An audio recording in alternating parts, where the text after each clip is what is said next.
We are back for round two action of the BKT EuroCup. This is the Gone Traveling show with Sergio, Llebres, and myself, David Hein. Sergio, good day. How are you doing? Hi, David. Well, another week of basketball. It was a very great weekend. I'm looking forward for round three because there's some narratives and stories that are quite interesting. And let's go to it. Yeah, I was actually I was a little apprehensive as far as how good this week would be when we were looking ahead, but turned out to be pretty exciting. Yeah, Um, we got another overtime, and games are quite like competitive. yeah, exactly. We have seven undefeated teams left, three in Group A, four in Group B. Uh, one, who would you say is the biggest? I know this wasn't discussed before, but who would you say is the biggest surprise at being 2-0 so far? So we have Bahcesehir, we have ratiopharm, Gran Canaria, we have Valencia, Borg, Cedevita, and Turk Telekom. For me, I gotta go with Cedevita now, not for their roster, just because of what they've been suffering years ago, and now they are unbeaten. They already reached a better record now than than last season, and for me, that gotta go with the biggest surprise, just only because of the dynamic they had. Tetu Mulero, the director and coach Mitrovic made a good job with the team early on. So I gotta go with the Slovenians.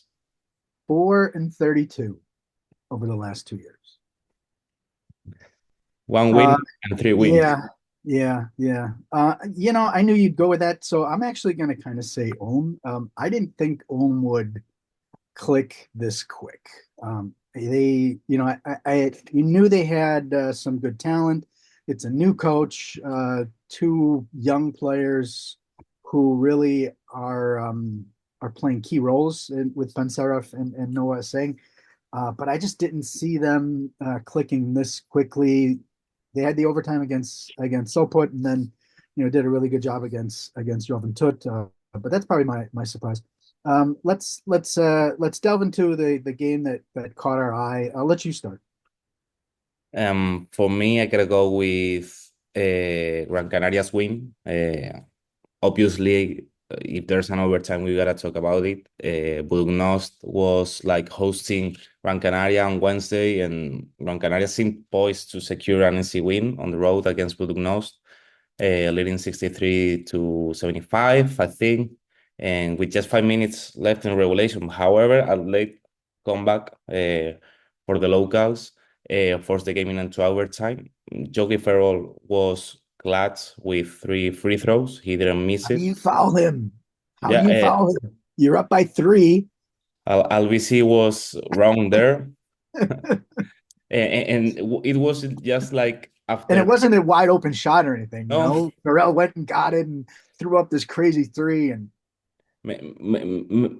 sometimes people, players don't get very well the difference about a good defense and a good spot to defend, and how the intensity has to be. Even though it's the last possession, you don't gotta be that close and in that type of shots. but Yogi you're up Ferrell three scored. too. That's the thing. You're up three. Yeah. Oh, Uh, Hey, the, hey, the, if you the make that shot, tip your hat. You go to overtime. the Um, worst scenario would be 3+1.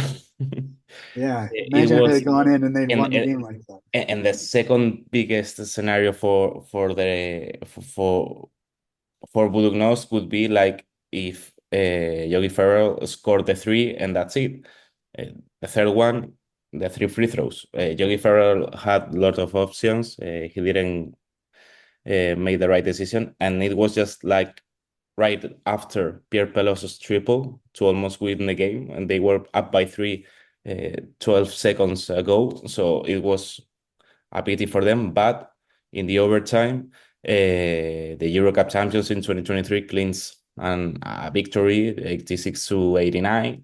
Thanks to this is kind of funny for me because John Shurna didn't score any point on the game, and he made the three to win it. So it was a very entertaining game because always Gran Canaria makes big games, and there's some players that got my attention. Pierre Pelos was great last year, and now I think he's very solid. There's George Condit,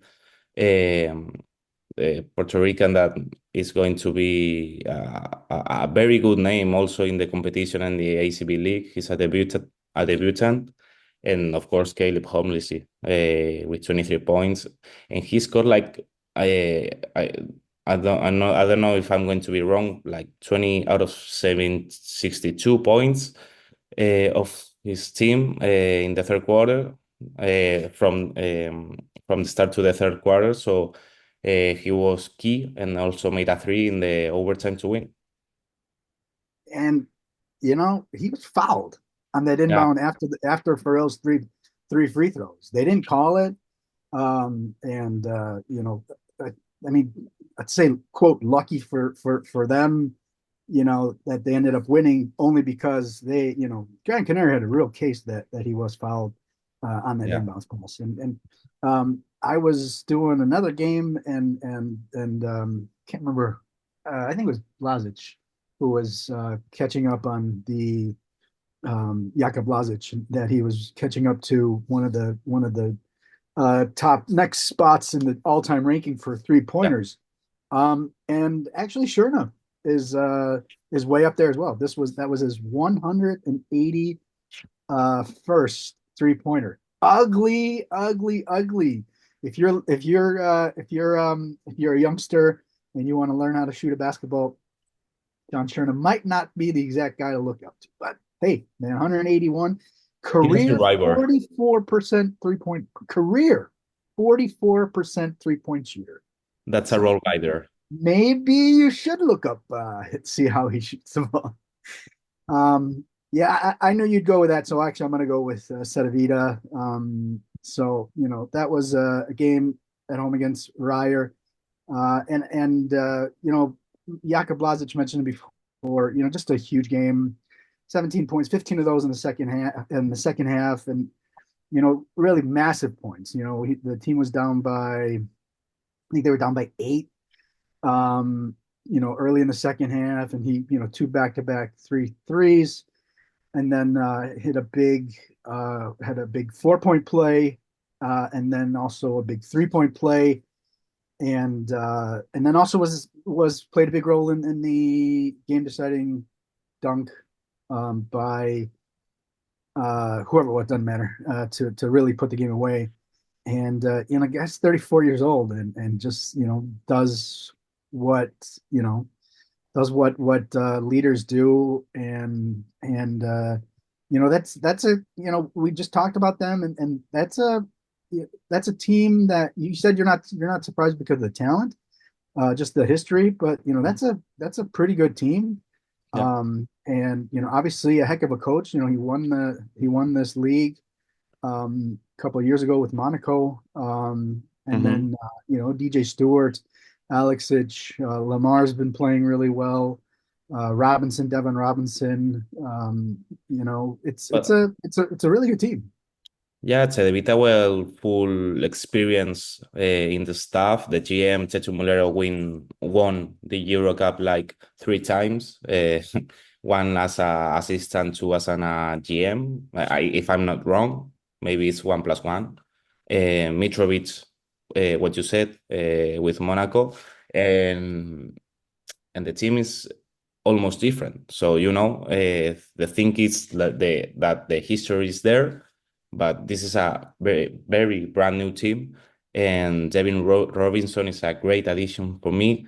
And Jakub Blazic, shout out for him because he deserves to to be shining like he's doing now, and be like enjoying basketball. Because last year, in the national key, Cedevita was all right, was decent, but in EuroCup, it was horrendous, and he suffered it also. So he deserves now to start the season in a good way.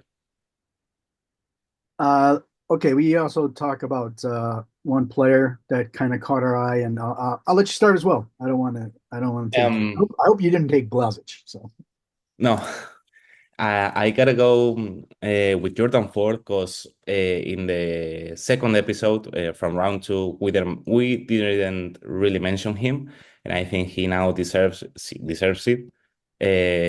He's now like flooding the social media, because he has like a curious story that he's like very good at chess.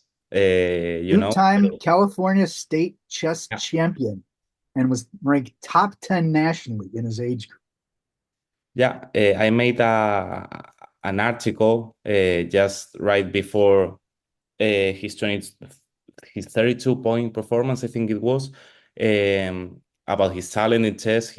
Since he was just a child, his father taught him when he was only 4 years old. Back in the day, he was beating grown people and winning trophies in Sacramento. So it's kind of curious how he could adapt his abilities to basketball. And I think there's a solid talent here for the EuroCup, or maybe the EuroLeague in a few time, if not the NBA tries to get him back, just for like training camps, two-way contracts, and something like that. In the first round, he scored 32 points, and now in a win against Trefl Sopot, he scored 20 points. But the thing is, like, he scored 14 of the 26 points of his team to beat the last points of his team to beat Trefl Sopot, and he had loads of personality to take the charts and resolve the game. He had a slow start, only 2 points in the first half. However, he showcased like his resilience. You could see him very aggressive, celebrating a lot um, when he scored, and I think he has a lot of mental toughness to attack the rim, to be aggressive offensively. And I think we could maybe have like a little star here in the EuroCup, because 52 points in his first two games with one win and almost another win is uh, important. 17 and 5 assists in the Yeah. Italian league too. But, First time playing in Europe, a long time trying to get to NBA with the G League, etc. mhm. Yeah, I mean it's hard to complain about the start that he's had. Pretty amazing. I'm gonna go to Ulm, and you're gonna probably all the attention is on Saraf, and then there's Noah saying, and hey, Justinian Jessup. No, no, no. I want to go to talk about Nelson Weidemann. 17 points. 17 points for the 25-year-old. 5 of 8 in the game. 5 of 5 3-pointers. 3 assists. 1 steal. And over the weekend he had 16 points, 2 assists, and a steal against Würzburg. And you look at the first two games. The first game in each the EuroCup and in the BBL. He kind of twisted his knee or ankle against Chemnitz, and was kind of feeling that in the first game against Sopot. But really a great story, and it's he's still only 25, and he came from Bayern last year. Bayern, he did play in 20 games last year in the BBL, but he only played 27 minutes in 6 EuroLeague games last year. Just never got a chance, and he had been with Bayern. He had been on loan from Bayern, so it's a Berlin kid. And he went to Nuremberg, and then went to Bayern, and then they had a year on loan at Bamberg, a year on loan at Göttingen, and then really took off with Chemnitz. 2 years at Chemnitz, and actually made made his senior national team debut. And then last season was at Bayern and just never was able to get any sort of traction. And then Ulm picked him up, signed him a 2-year deal, and you're seeing, the Nelson Weidemann that really, people think that could be a really good player, and he fits that style really well. He can play make a little bit, and gets out on the break, plays so well in transition. Is a solid shooter, and like I said, everybody talks about those other three, and rightfully so. Jessup's been playing amazing, and obviously the two kids. But I wanted to shine some light on Nelson Weidemann because he definitely deserves it, and it's great to see him really bounce back after that disappointing season last year with Munich. Um, Um, it, it, any it any was thoughts on that? it was all about Weidemann and Saraf in the last quarter, just like to win the game. Um, it's true that Ulm had like this 6-7 advantage to end the game, but they were consistent in scoring free throws and good baskets. Um, it's I made the numbers and after the game, and the average age of this team is 22.3 years old. I'm like 4 years That's a older. little that's a little unfair, only Yeah, because because there's you, so there's two you don't players have that Kleppais who's I been know. hurt, and then also I Yalo. I But I, I was going to exactly. visualize that, Yeah, yeah.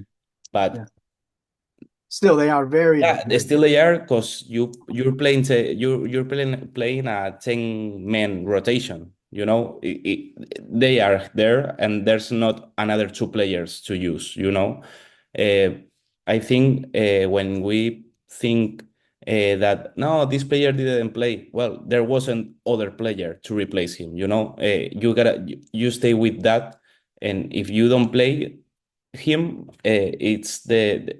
it has also consequences. There's not another spot for anyone. uh, your rotation shortens. So he didn't play, okay, they didn't play, okay, but they were there, and they part of the team. They train, they practice, they work together, and maybe we can see them debuting in anywhere close. Yeah, like I said, they're my big. They're of the undefeated, and they're also undefeated in the German league. Yeah, They've that they're clicking this quickly with the 18-year-old, with the keys to the car. it's That's incredible. that's. It's incredible. I'll let you use that word. Surprise of the round, and I guess usually we've kind of said that we want to use a player, but I'm gonna actually use a game. Actually, I'm gonna kind of Hmm. and I'm gonna say Bahcesehir blowing out Besiktas by Yeah, 21. I didn't see that. I knew that that Bahcesehir was going to be a good team. You look at all the yearly talent they have: Panitka, Jalen Smith, Kavanaugh, hmm, Simonovic, ODAC. 6 players in double figures. Boutier with 9. Uh, but it was a 44-25, middle 2 quarters. It was an Istanbul derby, and this Besiktas team is pretty good. And to yeah. see them get blown out by 21 really opened my eyes. I thought Besiktas was going to be a good, strong team too, but that's kind of my surprise from the second round. Speaking about names, I was expecting it's only 2 games, but I expected more about Dustin Sleva. He went crazy with UCAM Murcia. I suffered him against Valencia. For those that don't know, I'm from Valencia, and I cover a lot that team. And in the ACB league, he was brilliant, and he made a great series to remove Valencia from the competition in the playoffs. And Bahcesehir is a solid team, you know. There's some experienced players there. Mateusz Ponitka, Simonovic, and Tyler Cavanaugh know what they do. But I think there's a very short rotation there. There's like six guys playing like 25 minutes. Um, I think they can afford that because of the National League. I don't know, but Besiktas really surprising in a bad way. Yeah. Yeah. Sleva was actually one of the guys who kind of felt bad for him that he ended up Yeah. leaving Paris because, he helped them actually, go all the way from the second division up to the Euro Cup. Yeah, I think. I think he had to left early, very early, or stay. Uh, I think he had the potential to go to another team and shine earlier than he did, and if not, stay there and now play EuroLeague. But it's a pity for him. A D2 guy. I always, Yeah. tip my hat and love to, call out those D2 guys because, Hmm. they play with a chip on their shoulder, etc. All right. So, anything else that you want to talk about in Rome? Um, I had one name noted. Sure. I don't know how to say it in English. For me, in Spanish, is Xavier Castaneda. 18 points and 2 steals in the second win of the last year's finalist, AGL Bourges. As for now, he averages like 15 points, and it's the score in a 2-0 team. I think it's quite important to say. He got my attention. He was one of the guys for me to look this season, in the start of the season, because he's so electric and he knows to score in a three-level way. Although he's very short, he's like 184 meters. He's not that tall, but he can go to the rim. He can shoot, and he's a candidate to be one of the greatest scorers of this EuroCup. He's also a debutant here, and after an outstanding season in Labrio, um, so that was like his first European or professional year after the NCAA, and he already showed signs of his potential. In the league, he scored also 23 points in a game, so I think we gotta put an eye on him. Yeah, for sure. I did the board game yesterday, and watching him see what he's doing was definitely impressive. Chicago guy, Mhm. as a guy from Chicago, always likes that, always like that as well. All right, let's look ahead to next week. I What do you got have on your what do you have on your biggest watch for the games? biggest to watch. Maybe they're not the two biggest teams, but I gotta go with Turk Telekom against Cedevita just because they're two unbeaten teams that maybe uh, we didn't expect to both to be 2-0, and there's one that will be 2-1 in round three, after round three. What I said right before, I think Cedevita has one of the greatest stories now. I think it's underrated, the position they are now, because last year was horrific, and I think it's going to be a challenge to make a 3 out of 3 and equalize the 3 wins they had like 2 years ago in the whole regular season. I think it's kind of funny that now we are seeing like a different team. And there's also, I don't know if you were going to say it, but there's also Venice Bourg-en-Bresse that it's quite interesting. There's some things in Venice that are intriguing, starting from Kabengele that uh, came from Ike, the Greek team, and he's dominating the paint. I think he's a player to watch. I'm gonna take actually the last game of the round, and that's Gran Canaria against Bahcesehir. Hmm. The fact that these two teams are both 2-0, a lot of EuroLeague players in this game, Yeah. and this will kind of at least give the winner sort of the at least the inroads to first place, at the end of the season, home court advantage. Hmm. So that's a big game. And then Yeah. also, I also have Besiktas against Hapoel Tel Aviv.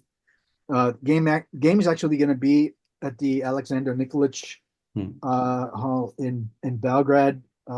Obviously, political situation. Turkey a team and Israeli team. But Besiktas, really kind of need that win. Uh, More just a bounce back after that really bad game against their Istanbul rivals. And Hapoel, they didn't look great in their victory, and so they're also they lost the tight game to beginning of the season, and so they didn't look fantastic in the game against Wolves. So that's a big game this early in the season. So those are my two games. Well, Gran Canaria has a challenge, or maybe Bahcesehir, because Bahcesehir has like 67 points against in average, and Gran Canaria is one of the biggest scorers from now, so it's a good matchup there. Yeah, for sure. All right, man. Anything else? Just looking forward for round three, and you'll hear from us right after. All right, Sergio, tell people where they can find you on Twitter. Llebres 11, sorry, my Spanish. Llebres 11 on Twitter, and that's it. I'm at Hein News, HEINNEWS. Everybody, thank you for listening to the show. Feel free to catch up with us on Twitter, and happy to talk about this wonderful league that we are following. Sergio, it's been great as always, and enjoy the third round of action.